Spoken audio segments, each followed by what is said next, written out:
नमस्कार दोस्तों, आज हम लोग व्याकरण में सर्वनाम का अध्ययन करेंगे। सर्वनाम जिसे इंग्लिश में प्रोनाउन बोला जाता है, आप लोग सभी प्रोनाउन से परिचित ही हैं, सर्वनाम से भी परिचित हैं, परंतु आज हम लोग सर्वनाम को एक बार फिर से समझने का प्रयास करेंगे। इसके पिछले वीडियो में मैंने आपको संज्ञा से परिचित करवाया था, आज सर्वनाम से, है ना। संज्ञा को आपको बताया गया था कि वो क्या है, नाम है, वो नाम है। और यहाँ पर क्या लिखा है, सर्वनाम, अर्थात इस नाम के आगे क्या लग गया है, सर्व लग गया है। इस नाम के आगे सर्व लग गया है। अगर केवल ये नाम होता, ये ना होता, ये ना होता, तब ये क्या हो जाता, संज्ञा, नाउन हो जाता, है ना। तो अभी इसमें सर्व लग गया है, सर्व के साथ नाम है, अर्थात वह नाम, ऐसा नाम जो सभी के साथ जुड़ा हो। संज्ञा में एक पार्टिकुलर नाम होता था, मेरा नाम, आपका नाम, जो भी नाम रहता है वो संज्ञा होता था। लेकिन अभी इसमें कह रहा सर्वनाम, ऐसे नाम आएंगे, ऐसे शब्द आएंगे जो सब के साथ जुड़ पाएँ, तो वो सर्वनाम हो जाएंगे। तो आइए हम लोग पहले कुछ वाक्यों को देखेंगे, फिर सर्वनाम की परिभाषा को जानने का प्रयास करेंगे,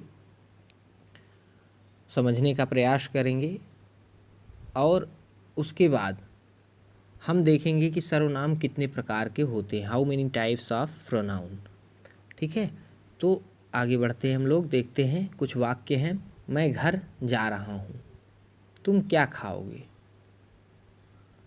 कोई वहाँ जा रहा है, यह छाता मेरा है, आप यह काम अपने आप कर लीजिए। अब यहाँ पर आप देखिए कि मैं घर जा रहा हूँ। अभी जब अगर संज्ञा आप पढ़ रहे थे तो आप देख रहे थे कि राकेश घर जा रहा है, ऐसे लिखा रहता था।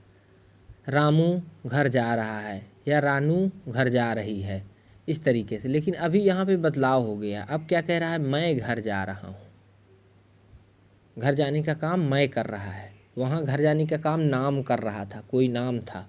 अभी यहाँ पर नाम की जगह पर कुछ और आ गया है, उसको हम जानेंगे कि क्या है।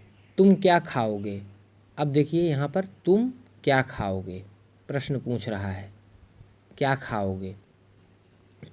कोई वहाँ जा रहा है, कोई, अर्थात पता नहीं है कि कौन जा रहा है, लेकिन कोई वहाँ जा रहा है।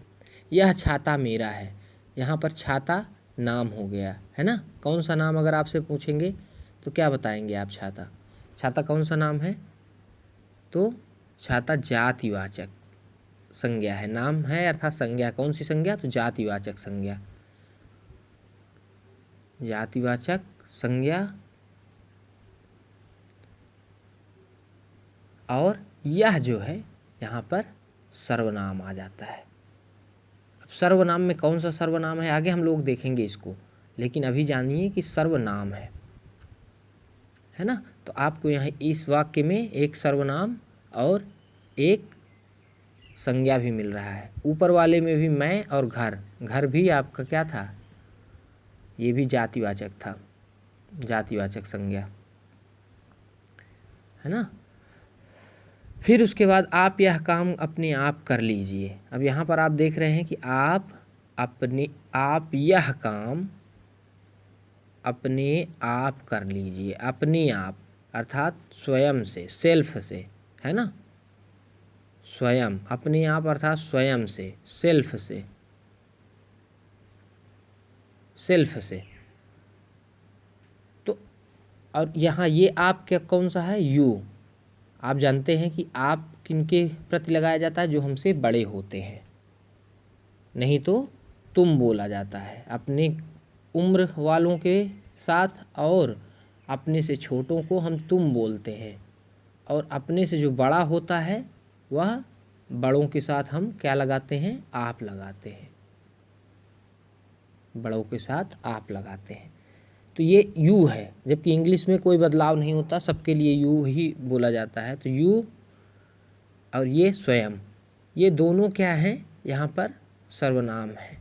लेकिन कैसे सर्वनाम है, क्या है ये, कैसे सर्वनाम हो जा रहे हैं, इन चीज़ों को ही हमें समझना है। अब यहाँ इस पूरे वाक्य में आपको निश्चित रूप से थोड़ा थोड़ा समझ में आया होगा कि पहले नाम था, अभी यह नाम की जगह पर कुछ और आ गया है। ये मैं आ गया है, तुम आ गया है, यह आ गया है, आप आ गया है, अपने आप आ गया है ना।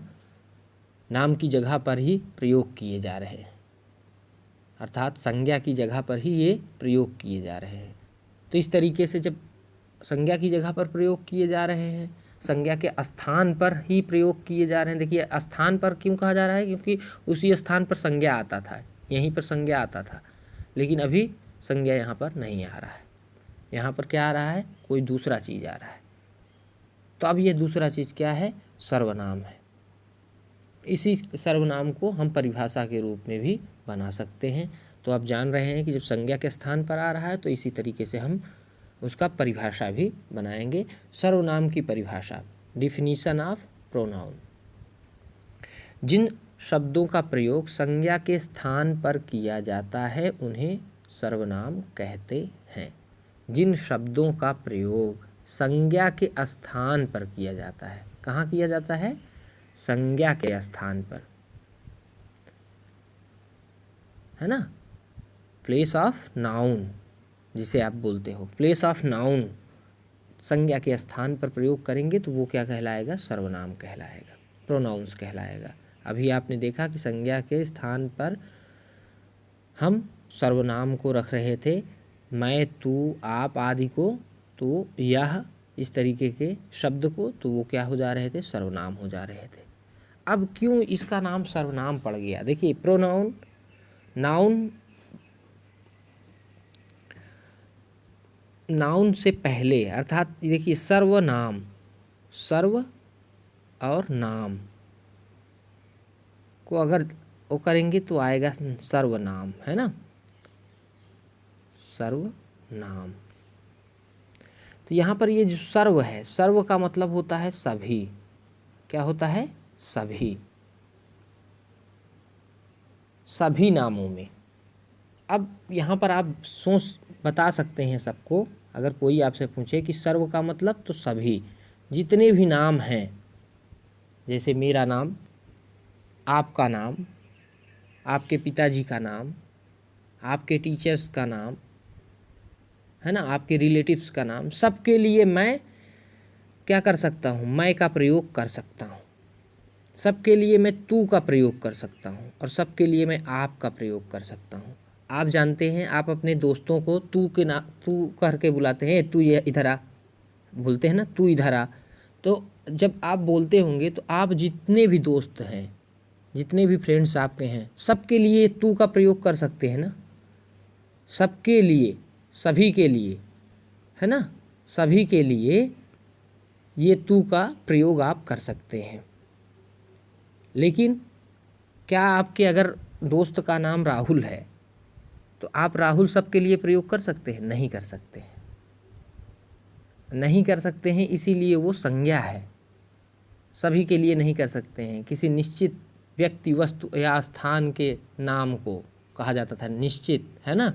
तो यहाँ पर क्या है कि वो सभी के लिए प्रयोग हो रहा है। तू हम राहुल के लिए भी कर सकते हैं, तू हम टॉमी के लिए भी कर सकते हैं, तू हम जितेंद्र के लिए भी कर सकते हैं, तू हम महेंद्र के लिए भी कर सकते हैं, और आप हम माता के लिए भी कर सकते हैं, पिताजी के लिए भी कर सकते हैं, गुरुजी के लिए कर सकते हैं, चाचा जी के लिए कर सकते हैं। लेकिन यहाँ पर आप ये स्वयं है, स्वयं के लिए है ना, इसीलिए लिखा गया है आप। और जब आप लिखा रहेगा यू के रूप में, आप यू के रूप में लिखा रहेगा, तो वह आप किसके लिए चाहे जिनके लिए कर सकते हैं, और यह आप स्वयं के लिए भी कर सकते हैं, ठीक है। यह भी हर सामान के लिए कर सकते हैं, वह भी हर व्यक्ति के लिए आप प्रयोग कर सकते हैं। तो इसीलिए सभी व्यक्तियों के लिए जब प्रयोग करते हैं तो उसको हम सर्वनाम बोलते हैं, ठीक। चलिए हम आगे बढ़ते हैं, इसकी परिभाषा आपको समझ में आ गई होगी। यहाँ पर लिखा है सर्वनाम के भेद, टाइप्स ऑफ प्रोनाउन।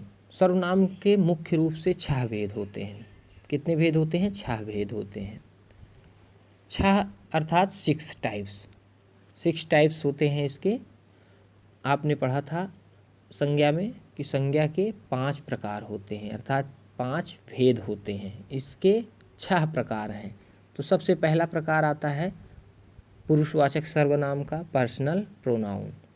दूसरा आता है निजवाचक सर्वनाम का, रिफ्लेक्सिव प्रोनाउन। तीसरा आता है निश्चयवाचक सर्वनाम का, डिमॉन्स्ट्रेटिव प्रोनाउन। चौथा आता है अनिश्चयवाचक सर्वनाम, इंडिफिनिट प्रोनाउन। पांचवा आता है संबंधवाचक सर्वनाम, रिलेटिव प्रोनाउन। और छठा आता है प्रश्नवाचक सर्वनाम, इंट्रोगेटिव प्रोनाउन। इन सभी को आपको हमेशा याद भी रहना चाहिए, पता भी रहना चाहिए कि कौन क्या है, किस तरीके के सर्वनाम हैं। तो पुरुषवाचक, निजवाचक, निश्चयवाचक, अनिश्चयवाचक, संबंधवाचक और प्रश्नवाचक, इन 6 पर हम लोग बात करेंगे। 6 प्रकार के ये जो सर्वनाम हैं इसी पर बातचीत होगी। आइए देखते हैं। सबसे पहला पुरुषवाचक सर्वनाम, पर्सनल प्रोनाउन।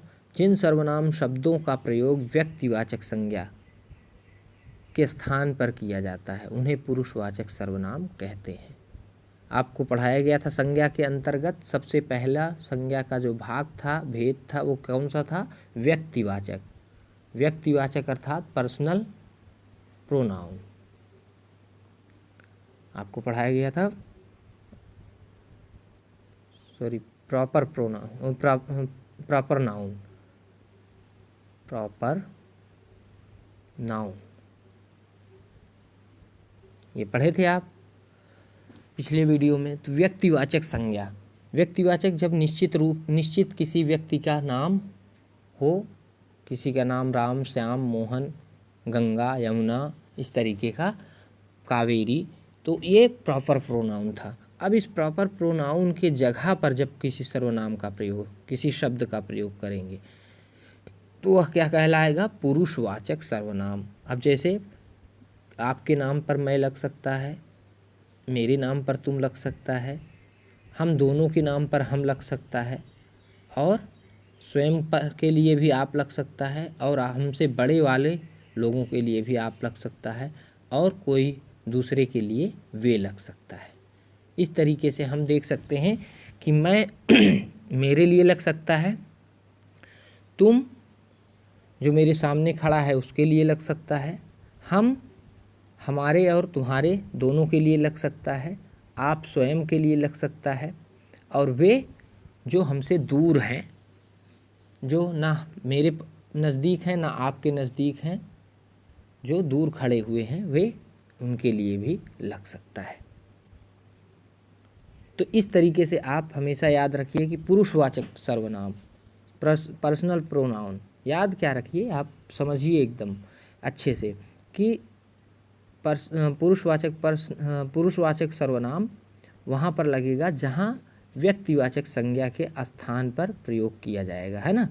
तो व्यक्तिवाचक संज्ञा जहाँ पर आएगी वहाँ पर ही हम पुरुषवाचक सर्वनाम का प्रयोग कर सकते हैं, पर्सनल प्रोनाउन का प्रयोग कर सकते हैं। तो पर्सनल प्रोनाउन में मैं, तुम, हम, आप, वे, ये सभी आते हैं। इनके कुछ भेद हैं, उन भेदों को हम लोग देखते हैं। पुरुषवाचक सर्वनाम के प्रकार, types of personal pronoun. Types of personal pronoun में सबसे पहला आता है उत्तम पुरुष। कौन पुरुष? उत्तम पुरुष। पुरुष कहाँ से लिया गया है?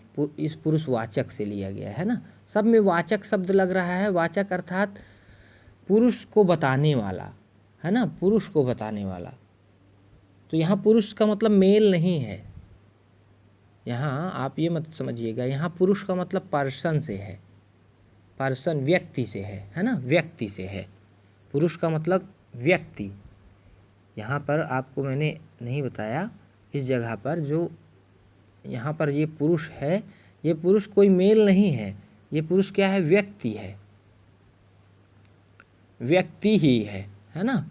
व्यक्ति है, लेकिन व्यक्तिवाचक उसको नहीं कह सकते हैं, क्योंकि व्यक्तिवाचक संज्ञा का भाग होता है, तो इसलिए उसको पुरुषवाचक कहा जा रहा है क्योंकि वो व्यक्तिवाचक के स्थान पर लगता है, तो इसीलिए उसको पुरुषवाचक बोला जा रहा है। अब ये पुरुषवाचक के 3 भाग होते हैं। सबसे पहले उत्तम पुरुष आता है। उत्तम अर्थात फर्स्ट, है ना, पहला। उत्तम, उत्तम के तो अलग अर्थ भी होते हैं, पर्यायवाची में देखेंगे तो उत्तम का मतलब सबसे अच्छा, है ना, सबसे अच्छा। तो इसमें क्या करेंगे, फर्स्ट पर्सन्स में, फर्स्ट पर्सन्स आपको पढ़ाया गया होगा इंग्लिश में, उसके अनुसार भी आप समझ सकते हैं। तो पुरुष, उत्तम पुरुष जो पहला आएगा पुरुषवाचक सर्वनाम के तहत, उसमें मैं, मुझे, मेरा, मुझको, हम, हमें, हमारा, हमको। अर्थात उत्तम पुरुष किसके लिए होता है, मैं, मेरे लिए होता है ना, मेरे लिए यूज होता है उत्तम पुरुष हमेशा, अर्थात बोलने वाले के लिए। जैसे मैं बोल रहा हूँ तो ये बोलने वाले के लिए होता है, बोलने वाले के लिए। अर्थात इसमें और कह सकते हैं तो वक्ता के लिए, वक्ता जो बोल रहा है ना, जैसे मैं बोल रहा हूँ, मैं वक्ता हो गया, तो ये मेरे लिए यूज होगा। उत्तम पुरुष हमेशा फर्स्ट पर्सन किसके लिए यूज होगा, जो बोलने वाला है उसके लिए, जो बोल रहा है, वक्ता के लिए। दूसरे में मध्यम पुरुष अर्थात सेकंड पर्सन। सेकंड पर्सन्स में कौन आएगा, तू, मुझे, तेरा, तुम, तुम्हें, तुम्हारा, आदर सूचक आप। आदर सूचक आप आ गया, स्वयं के लिए नहीं, ये आप है, अर्थात यू, यू, आपको, आपका, आप लोग, आप लोगों आदि, है ना। अभी आप लोगों ने देखा कि इसके लिए वक्ता अर्थात बोलने वाला हो रहा था। अब ये किसके लिए होता है, सुनने वाले के लिए, सुनने वाले के लिए। सेकंड पर्सन कौन होता है, सुनने वाला। सुनने वाला भी कर सकते हैं, इसमें हम लोग सुनने वाला भी कर सकते हैं, ये यहाँ से, तो सुनने वाला। अभी मैं बोल रहा था तो मैं उत्तम पुरुष हूँ, आप सुन रहे हैं, आप मध्यम पुरुष हैं, अर्थात तुम, इसीलिए आपके लिए तुम प्रयोग होगा। अगर आप मुझसे बड़े होंगे तो मैं आपको बोलूँगा। तो यदि आप बोलने लगेंगे तब आप फर्स्ट पुरुष, फर्स्ट पर्सन हो जाएंगे, और मैं आपकी बातों को सुन रहा हूँ तो मैं क्या हो जाऊँगा, सेकंड पर्सन हो जाऊँगा। इस इंग्लिश में आप लोग देखते होंगे कि इंग्लिश में आपको बताया जाता होगा माई, मुझे, है ना, ये मेरा के लिए, मेरा के लिए क्या बताया जाता है, माई, मुझको भी, हमको आवर्स, आवर या आवर्स, इस तरीके से बताया जाता होगा। यू एंड योर्स, है ना, तो आई, वी फर्स्ट पर्सन्स के तहत आते हैं, और सेकंड पर्सन के तहत यू आता है, आपको इंग्लिश में भी पढ़ाया गया होगा। और थर्ड पर्सन्स में ही, सी, इट आते हैं, ही, सी, इट, इस तरीके के शब्द आते हैं, आपको बताए गए होंगे। तो उसी तरीके से इंग्लिश के रूप में ही आप समझने का प्रयास करिएगा, या अगर इंग्लिश में नहीं पढ़ा है तो कोई बात नहीं, अब हिंदी में भी देख सकते हैं कि उत्तम पुरुष फर्स्ट पर्सन किन के लिए प्रयोग होता है, बोलने वाले के लिए। मध्यम पुरुष किसके लिए प्रयोग होता है, जो सुनने वाला है, कोई भी हो, जो भी सुन रहा है वो मध्यम पुरुष है, अर्थात उसके लिए यू का प्रयोग होगा। तुम, तेरा, तुम का प्रयोग होगा, तेरा का प्रयोग होगा, आप का प्रयोग होगा। और जैसे आप बातचीत करते हैं, अपने बड़े से बातचीत करते हैं और कहते हैं कि आप वो सामान ले आइएगा, मैं नहीं जाऊंगा, तो वो सुन रहे हैं, इसलिए आपने आप का प्रयोग वहाँ पर किया, और अपने लिए क्या किया, मैं नहीं जाऊंगा, आप वहाँ चले जाइए, मैं नहीं जाऊंगा। अपने लिए आपने फर्स्ट पर्सन्स का प्रयोग किया, मैं का, और अपने से बड़े वाले के लिए क्या किस चीज़ का प्रयोग किया, आपका। अपने दोस्त से बात करते हो, तू चला जा वहाँ और मैं थोड़ी देर बाद आऊँगा। तो अपने लिए आपने मैं का प्रयोग किया और अपने दोस्त के लिए तू का प्रयोग किया, है ना। तो इस तरीके से आप जानते रहिएगा कि बोलने वाला उत्तम पुरुष है, सुनने वाला मध्यम पुरुष है, और अन्य पुरुष कौन है, थर्ड पर्सन अन्य। अन्य का मतलब ना तो बोलने वाला है ना तो सुनने वाला है, अर्थात दोनों से दूर है, वो ना सुन रहा है ना बोल रहा है, दूर है। तो दूर है तो उसके लिए कौन सा प्रयोग करेंगे, वह, उसने, उसको, वे।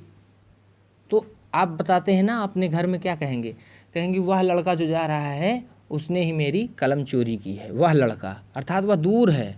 आप बता किससे रहे हैं, मम्मी से या पापा से, वो सेकंड पर्सन है, मध्यम पुरुष है, आप फर्स्ट पर्सन हैं। लेकिन जिसके बारे में बता रहे हैं, जो चोरी करके जा रहा है, ना वह आपके पास है ना आपकी मम्मी के पास है, दूर है, इसलिए आपने वह का प्रयोग किया। आप क्या कहेंगे, वे दोनों लड़ रहे हैं, वे दोनों लड़ रहे हैं, अर्थात जिससे आप बता रहे हैं और आप दोनों लोग दूर खड़े हैं, लेकिन आप बोलने वाले हैं उत्तम पुरुष और सुनने वाला जो है वह मध्यम पुरुष है, और दोनों से दूर कौन है, वे है, इसलिए अन्य पुरुष है। ना तो वह सुन रहा है ना तो बोल रहा है। तो ये हमेशा जानते रहिएगा कि उत्तम पुरुष बोलने वाला,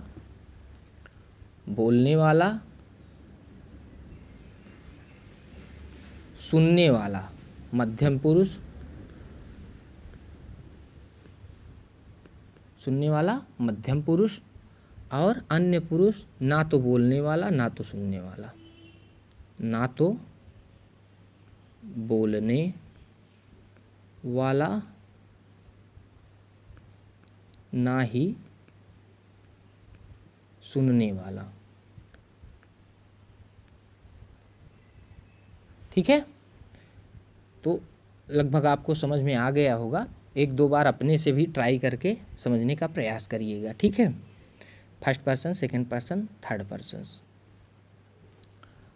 तो पुरुष के ये 3 भाग होते हैं। इन्हीं तीनों में से जो शब्द आते हैं सर्वनाम के, उन्हीं शब्दों का प्रयोग पुरुषवाचक के तहत होता है। आगे आते हैं हम लोग।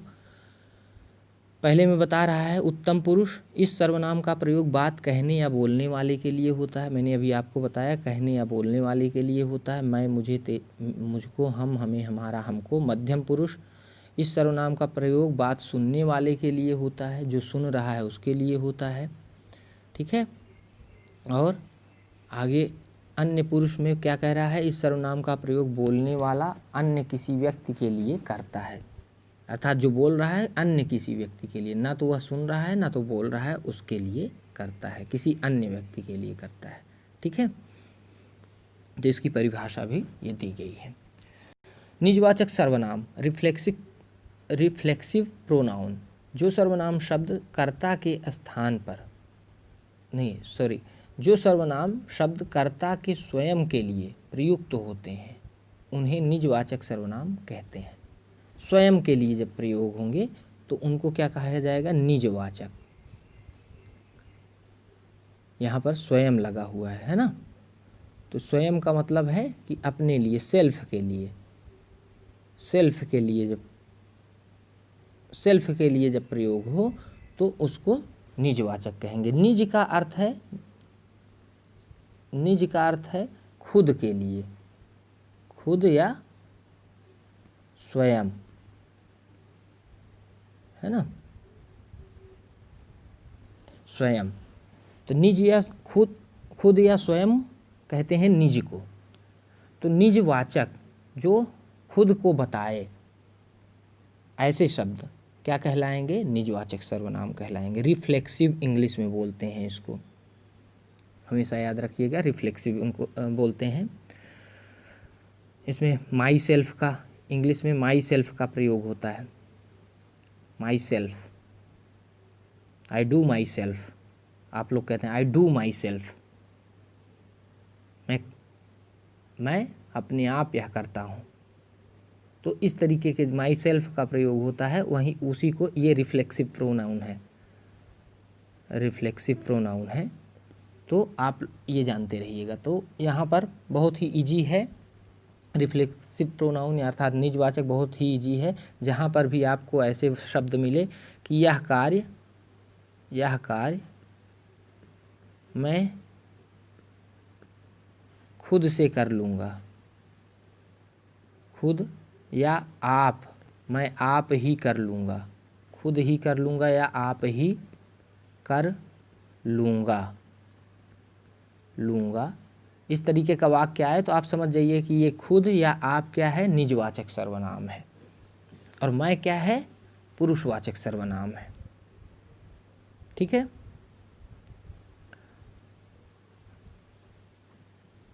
उदाहरण में देख लीजिए, उदाहरण दिया गया है, उसने अपने आप को बर्बाद कर लिया। उसने अपने आप को, क्या आ रहा है, अपने आप को बर्बाद कर लिया। मैं खुद फ़ोन कर लूँगा, यहाँ पर उसने पुरुषवाचक, मैं पुरुषवाचक सर्वनाम, खुद निजवाचक सर्वनाम, तुम पुरुषवाचक सर्वनाम, स्वयं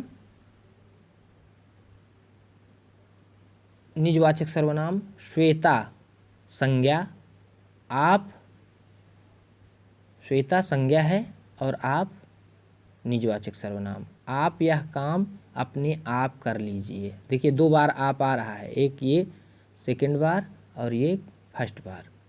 तो ये फर्स्ट वाला क्या है, यू है, कोई बड़े व्यक्ति हैं उनके लिए प्रयोग हो रहा है, और ये आप जो प्रयोग हो रहा है अपने आप, तो ये क्या हो रहा है, सेल्फ के लिए, तो अर्थात ये निजवाचक है।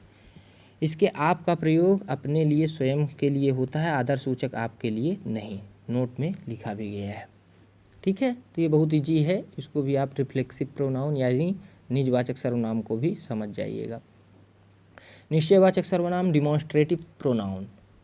डिमॉन्स्ट्रेटिव अर्थात निश्चय, कोई चीज़ निश्चय कर रहे हैं हम, तो क्या निश्चय है, जिन सर्वनाम शब्दों के किसी निश्चित व्यक्ति या वस्तु का बोध होता है उसे निश्चयवाचक सर्वनाम कहते हैं। जब हमें निश्चित हो कि हाँ यही है, पार्टिकुलर यही चीज़ है, तो तब वहाँ क्या होगा, वो निश्चयवाचक होगा, यानी इसको निश्चित हम कर रहे हैं। ठीक है। तो जैसे यह मेरी घड़ी है, यह मेरी घड़ी है, तो यह, यहाँ पर यह आया ना, यह जो दिखाई दे रही पार्टिकुलर एक घड़ी को दिखा करके डिनोट करके बोल रहा है, यह मेरी घड़ी है, तो यहाँ पर मेरी क्या आ गया, ये पुरुषवाचक सर्वनाम के तहत, और माई जिसे इंग्लिश में कह देते हैं, तो माई पुरुषवाचक सर्वनाम के तहत कौन सा पर्सन है, तो फर्स्ट पर्सन यानी उत्तम पुरुष, उत्तम पुरुष। और यह क्या हो जाएगा, निश्चयवाचक सर्वनाम। ठीक है। तो यह मेरी, पार्टिकुलर उसी घड़ी को दिखा कर कह रहा है, किसी अन्य घड़ी को नहीं, ऐसे नहीं बोल रहा है कि घड़ी मेरी है, घड़ी मेरी है कहता तो वो वहाँ पर निश्चयवाचक सर्वनाम नहीं होता। यह मेरी घड़ी है, यह मेरा छाता है, यह मेरा कलम है, यह मेरी किताब है, यह मेरा घर है। अपने दोस्त को लाते हो और आप क्या कहते हो, यह मेरा घर है, तो पार्टिकुलर घर को दिखा के कह रहे हो ना, तो जिस पार्टिकुलर घर को दिखा करके कह रहे हो वहाँ पर जो यह लग रहा है वह निश्चयवाचक है। वह एक लड़का है, अर्थात वह एक लड़का है, लड़की नहीं है, तो वह यहाँ पर निश्चयवाचक। वे इधर ही आ रहे हैं, वे इधर ही आ रहे हैं। अब वे को आप कहोगे कि पुरुषवाचक है, पुरुषवाचक के तहत भी कौन सा, थर्ड पर्सन है, जिसे आप बोलते हैं अन्य पुरुष, तो अन्य पुरुष नहीं है, वे इधर आ रहे हैं, वे अन्य पुरुष होता है, परंतु यहाँ ये निश्चयवाचक सर्वनाम है। सर्वनाम तो है ही, लेकिन ये कौन सा सर्वनाम कहलाएगा, निश्चयवाचक, क्योंकि पार्टिकुलर किसी व्यक्ति को दिखा करके हम कह रहे हैं कि वे इधर ही आ रहे हैं, तो यहाँ पर ये निश्चयवाचक सर्वनाम हो जाएगा। ये भी बहुत ज़्यादा कठिन नहीं है, इसमें केवल जिस पर हम डिनोट करेंगे, यह मेरा घर है, यह मेरा छाता है, यह मेरी पुस्तक है, वह लड़का जा रहा है, वह लड़का पढ़ रहा है, इस तरीके का जब वाक्य आएगा तब आप समझ जाइएगा वहाँ निश्चयवाचक सर्वनाम होता है। अनिश्चयवाचक सर्वनाम, निश्चय के जस्ट विपरीत क्या रहेगा, अनिश्चयवाचक। अर्थात वहाँ पर हमें निश्चित नहीं रहेगा कि कुछ है या नहीं है, है ना। उसमें निश्चित होता था कि यही मेरी पुस्तक है, लेकिन यहाँ पर ऐसा नहीं है कि निश्चित नहीं होगा। तो इसको इंग्लिश में इनडिफिनिट प्रोनाउन कहते हैं। इनडिफिनिट अर्थात जिसको डिफाइन न कर पाएँ, इसीलिए इनडिफिनिट कहा जाता है। इसीलिए अनिश्चय कर दिया गया, निश्चय के में आ लगा दिया गया। आ का अर्थ होता है नहीं, आ का अर्थ होता है नहीं, यहाँ पर आ लगा दिया गया। इसको उपसर्ग कहते हैं। जो आगे लगते हैं ऐसे शब्दांश, ये उपसर्ग होते हैं। आगे का किसी वीडियो में उपसर्ग और प्रत्यय से जुड़ी बातों को हम लोग करेंगे। तो ये आ लगाने से क्या हो गया, निश्चयवाचक सर्वनाम अनिश्चयवाचक सर्वनाम में बदल गया। अर्थात अब निश्चय नहीं है, डिफिनिट नहीं है। तो इसीलिए डिफिनिट को में इन लग जाने से क्या हो जाता है, इनडिफिनिट। ये भी नो को दर्शाता है। इन का अर्थ है नो, जब ये प्रीफिक्स के रूप में आएगा। ये भी क्या है, प्रीफिक्स है। उपसर्ग को प्रीफिक्स कहते हैं, है ना। तो इस तरीके से हम देख सकते हैं कि ये नो क्या है, इन क्या है, ये भी नो को बताता है, अर्थात डिफिनिट नहीं है।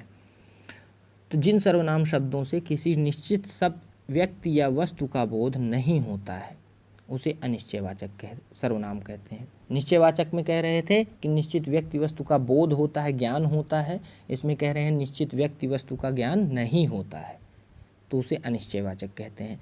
कुछ, किसी ने, किसी को, किन्हीं ने, कोई, किन्हीं को, इस तरीके के शब्द आते हैं तो वो अनिश्चयवाचक। कैसे, लस्सी में कुछ पड़ा है, तो यहाँ पर कुछ अर्थात निश्चित नहीं है क्या पड़ा है। केकड़ा पड़ा है, काकरोच पड़ा है ना, या झिंगुर जिसे क्रिकेट कहते हैं वो पड़ा हुआ है। कौन सा कीड़ा पड़ा हुआ है, क्या पड़ा हुआ है, कंकड़ पत्थर क्या पड़ा है, कुछ नहीं पता है, निश्चित ही नहीं है। तो यह क्या हो जाएगा, अनिश्चय की स्थिति। अर्थात कुछ क्या हो जाएगा, अनिश्चयवाचक सर्वनाम हो जाएगा। जैसे आप कहेंगे मम्मी देखो दूध में कुछ पड़ गया, तो कुछ पड़ गया अर्थात वहाँ अनिश्चय आ गया, पता नहीं है मुझे। भिखारी को कुछ दे दो, निश्चित नहीं है कि क्या दे दो, पैसा दे दो, सामान दे दो, कपड़ा दे दो, या खाना दे दो, राशन दे दो, कुछ नहीं पता है, तो इसलिए अनिश्चय है। राम को किसी ने बुलाया है, राम को किसी ने बुलाया है, किसने बुलाया है नहीं पता है, किसी ने बुलाया है ना। फिर शायद किसी ने घंटी बजाई है। अगर यही किसने होता, किसी ने की जगह किसने, तो ये क्वेश्चन मार्क हो जाता। यहाँ पर ये दोनों जुड़ जाते अगर, तो ये किसी ने की जगह किसने होता तो क्या हो जाता, क्वेश्चन मार्क हो जाता, अर्थात प्रश्नवाचक वाक्य हो जाता। और किसी को की जगह किसको हो जाता, तब भी ये क्या हो जाता, प्रश्नवाचक वाक्य हो जाता। लेकिन ये किसी को या किसी ने है, तो किसी ने घंटी बजाई, शायद किसी ने घंटी बजाई, नहीं पता प्यून ने बजाई है कि टीचर्स ने बजाई है कि किसी बच्चे ने बजाई है, किसने घंटी बजाई है पता नहीं। अगर स्कूल में है तो, घर में है तो घर के बाहर कोई आया है, किसने घंटी बजाई है पता नहीं, है ना। तो नहीं पता है अनिश्चय है, अर्थात ये अनिश्चयवाचक सर्वनाम है। जैसे आप कहेंगे कि रात में आप डर जाते हैं और बताते हैं अपने मम्मी पापा से कि मम्मी मैं नहीं जाऊंगा, दरवाजे के बाहर कोई खड़ा है काला काला। तो दरवाजे के बाहर कोई खड़ा है, मुझे नहीं पता कौन खड़ा है, लेकिन खड़ा है, ठीक है। आते हैं फिर संबंधवाचक सर्वनाम, पांचवें रिलेटिव प्रोनाउन। जिस सर्वनाम से वाक्य में किसी दूसरे सर्वनाम से संबंध ज्ञात होता है उसे संबंधवाचक सर्वनाम कहते हैं। जिस सर्वनाम से वाक्य में किसी दूसरे सर्वनाम से संबंध पता चलता है, एक सर्वनाम रहे, मतलब जो सर्वनाम है उसका दूसरे सर्वनाम से संबंध जब पता चलेगा कि एक सर्वनाम जो आया है और दूसरे सर्वनाम से उसका संबंध जुड़ रहा है, रिलेशंस जुड़ रहा है, तो उसको क्या कहेंगे, रिलेटिव प्रोनाउन यानी संबंधवाचक। रिलेटिव, आप कहते हैं ना रिलेटिव्स के यहाँ जा रहे हैं, संबंधी के यहाँ जा रहे हैं, तो वही है संबंधवाचक। तो यहाँ कैसे, जो सो, कुछ वाक्य हैं, कुछ शब्द हैं यहाँ पे, जो सो जहाँ वहाँ, जैसा वैसा, जौन तौन, इस तरीके के। कैसे? जहाँ चाह वहाँ राह। अब पहला वाला जहाँ से वहाँ का जुड़ रहा है, संबंध जुड़ रहा है कि जहाँ चाह होती है वहीं पर राह मिलती है, दूसरी जगह पर राह नहीं मिलती है। जहाँ पर चाह होती है वहीं पर राह, अर्थात ये एक दूसरे से जुड़े हुए हैं। जहाँ चाह होगी तो अन्य कहीं राह होगी, ऐसा नहीं कहेंगे, वहीं पर राह होगी। जैसा बोओगे वैसा काटोगे, जैसा से वैसा, है ना, ये रिलेटिव्स हो गए एक दूसरे के, कि जैसा बोओगे वैसा ही काटोगे, दूसरा कुछ नहीं काटोगे। जो बोया है, आपने आम का पेड़ बोया है तो आपको दूसरा चीज़ नहीं मिल, सेब नहीं मिल सकता है, तो वही मिलेगा। अर्थात आपका रिलेशंस पहले दूसरे वाले से बन गया। ये पहला वाला आपका कारण हो गया, कारण का कार्य से संबंध हो गया, कार्य से संबंध हो गया, है ना। पहला वाला कारण हो गया, दूसरा वाला कार्य हो गया, कि आपने जो किया था वही आप पा रहे हैं। जैसे आप जो भी परीक्षा में लिखते हैं वही परिणाम में पाते हैं। तो परीक्षा आपका कारण हो गया, है ना, परीक्षा में, और जो उसका कार्य अर्थात परिणाम, परिणाम तो जो कारण था उसी का परिणाम आया और आप पास या फेल होते हैं। अगर आपने अच्छे से पढ़ाई की है तो पास होते हैं, नहीं अच्छे से पढ़ाई की है तो कम नंबर लाते हैं, और एकदम नहीं किया है तो फेल हो जाते हैं। वह कौन है जो रो पड़ा, वह कौन है जो रो पड़ा, है ना। तो वह से संबंध किसका हो रहा है? जो कि रो रहा है। कौन रहा है? वह रो रहा है ना, तो इसीलिए जो रो पड़ा। वह कौन है जो रो पड़ा? जो सो गया वो खो गया। इस तरीके से इसको देखें। जो करेगा सो भरेगा, तो जो का संबंध सो से, जो का संबंध ओ से। तो इस तरीके से वाक्य जब आए कि एक कारण हो रहा है, एक कार्य हो रहा है, जिसका संबंध एक दूसरे से है, तो वहाँ पर संबंधवाचक वाक्य होंगे। ऐसे वाक्यों को आप और देखिए, तब और अच्छे से समझ सकते हैं। ठीक है, आगे बढ़ते हैं। प्रश्नवाचक सर्वनाम, इंट्रोगेटिव प्रोनाउन।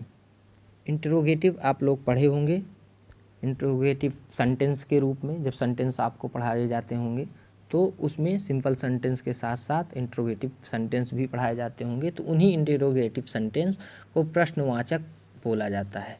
हिंदी में प्रश्नवाचक, प्रश्न को बताने वाला, प्रश्न और वाचक, वाचक अर्थात बताने वाला, तो प्रश्न को बताने वाला। जिन सर्वनाम, बहुत ईजी है ये, जिन सर्वनाम से वाक्य में प्रश्न का बोध होता है उसे प्रश्नवाचक सर्वनाम कहते हैं। जिन सर्वनाम से वाक्य में प्रश्न का बोध हो, किसका बोध हो? प्रश्न का, कि हाँ यहाँ पर प्रश्न उठ रहे हैं। तो कौन, कहाँ, क्या, कैसे, क्यों, कब। रमेश क्या खा रहा है, यहाँ पर क्या खा रहा है ना। और हमेशा प्रश्नवाचक वाक्य में ये सिंबल लगा रहेगा। ये आप देखते हैं कि हिंदी में भी लगता है, इंग्लिश में भी लगता है ना। तो ये सिंबल आप देखते रहिएगा कि जहाँ भी लगेगा अर्थात वह प्रश्न उठा रहा है। कमरे में कौन बैठा है, वे कल कहाँ गए थे, और आप कैसे हो। इस तरीके के प्रश्न वाले शब्द आ रहे हैं, अर्थात प्रश्न पूछे जा रहे हैं। तो बहुत ईजी है, जिसमें प्रश्न वाले शब्द आए और ये सिंबल आए, आप समझ जाइए कि प्रश्नवाचक वाक्य है। ठीक है, तो अभी हम 6 प्रकार को हमने देखा, और अभ्यास के द्वारा हम ये 6 प्रकार अच्छे से और समझ सकते हैं। तो एक बार रिवाइज कर लेते हैं। सबसे पहले सर्वनाम प्रोनाउंस के विषय में हम लोगों ने देखा कि सर्वनाम की डिफिनीशन वह थी जो संज्ञा के अर्थात नाम की जगह पर प्रयोग किए जाएं, वह सर्वनाम कहलाते थे। सर्वनाम के भेद 6 थे: पुरुषवाचक, निजवाचक, निश्चयवाचक, अनिश्चयवाचक, संबंधवाचक और प्रश्नवाचक। पुरुषवाचक सर्वनाम व्यक्तिवाचक संज्ञा के स्थान पर प्रयोग किए जाते हैं, और इनके 3 प्रकार होते हैं: उत्तम पुरुष, मध्यम पुरुष, अन्य पुरुष। उत्तम पुरुष अर्थात बोलने वाला, मध्यम पुरुष अर्थात सुनने वाला, अन्य पुरुष अर्थात ना तो बोलने वाला ना तो सुनने वाला, बोलने वाले द्वारा किसी अन्य पुरुष के विषय में जब बताया जाए।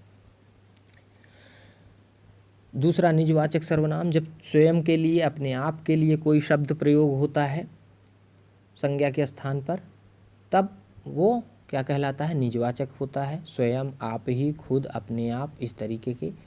निश्चयवाचक सर्वनाम में कोई निश्चित वस्तु के लिए जब हम संज्ञा के स्थान पर ऐसे शब्दों का प्रयोग करेंगे तो वह निश्चयवाचक सर्वनाम होगी, कि वह मेरा लड़का है, यह मेरी लड़की है, इस तरीके के शब्द में यह वह निश्चयवाचक सर्वनाम। अनिश्चयवाचक सर्वनाम में हमें निश्चित नहीं रहेगा कि क्या हुआ है, तो कोई दिखाई दे रहा है, दरवाजे के पीछे कोई खड़ा है, इस तरीके से कोई, किसी ने, इस ऐसे शब्द क्या कहलाएंगे, अनिश्चयवाचक सर्वनाम कहलाएंगे। संबंधवाचक सर्वनाम में क्या कहेंगे कि ऐसे शब्द जैसे जो, सो, जहाँ, वहाँ, इस तरीके के शब्द आएंगे जो पहले वाले काम से दूसरे वाले काम होने का रिलेशंस दिखा रहे हैं, यानी एक शब्द दूसरे शब्द से जुड़ा हुआ है, तो संबंधवाचक कहलाएगा, कि जहाँ चाह होती है वहीं पर राह होती है। प्रश्नवाचक में प्रश्न पूछने वाले शब्दों का प्रयोग होता है, तो वह प्रश्नवाचक वाक्य। ठीक है, आशा करता हूँ आप लोगों को थोड़ा बहुत समझ में आया होगा। वीडियो को 1-2 बार देख करके और वाक्यों को समझने का प्रयास करिएगा, तो निश्चित रूप से यह 6 प्रकार के सर्वनाम आपको अच्छे से आने लगेगा। आज के लिए इतना ही, धन्यवाद।